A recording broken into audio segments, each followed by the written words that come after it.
Hey guys, you are with the Tech Science. Today we are discussing the second problem which is occurring in the human eye. Yesterday we have the first problem, it is called myopia. Second is the example, it is called defect actually. It is called as the hypermetropia, also called as the long sightedness.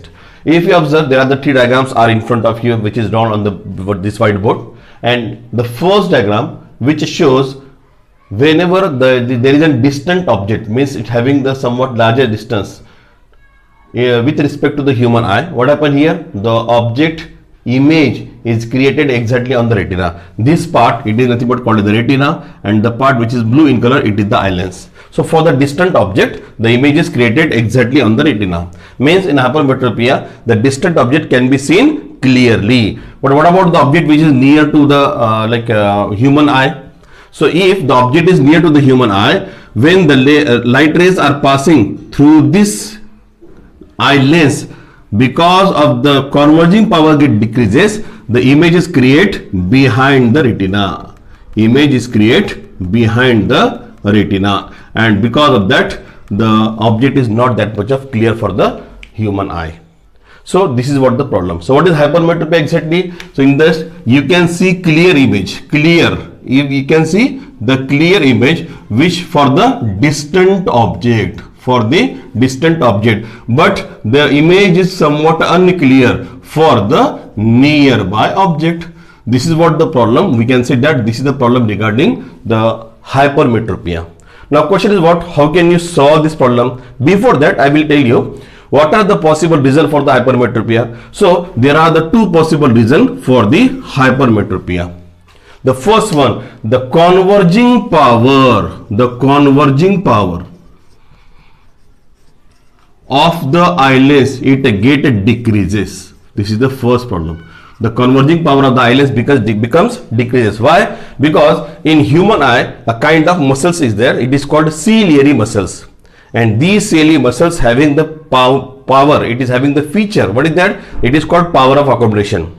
Means it adjusts their focal length as per the object distance, object position, and when this kind of power, that is for the ciliary muscles, it get weak, in that case the converging power it becomes decreases, and because of that the human being cannot see the clear image of any object which is nearby in case of the hypermetropia.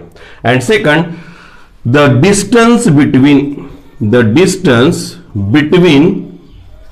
eye lens and retina, it get decreases. So because of the distance between eye lens and the retina, when it get decreases, because of the flattening of the eye lens, the distance in between these two get decreases, and because of that also there is a problem occurs.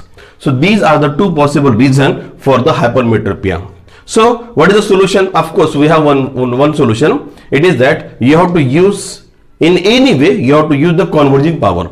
If you are increasing the converging power, automatically image is created exactly on the retina, and for the reason we are using the convex lens. What are you using? Convex lens. It is also called as the converging lens. So when you are using a convex lens having a suitable power, what happen here? The distant object, the nearby object, when you pass the light rays regarding the distant object, what happen here? Because of this convex lens, they converge more and they are passing through this eye lens, and finally they meet at a point exactly where? Exactly on the retina. So convergence occurs two times, and that increase in the converging power, and image is created exactly on the retina. This is what the solution. What is the solution? Use the suitable powered convex lens to solve the problem of hypermetropia, or it is also called as the long sightedness. So this is what the today's section or the lecture behind what is the problem regarding the hypermetropia. In the next lecture we have one more point, it is called as the presbyopia. If you like this video, please subscribe my channel and press on the bell icon for the new notification. Thank you.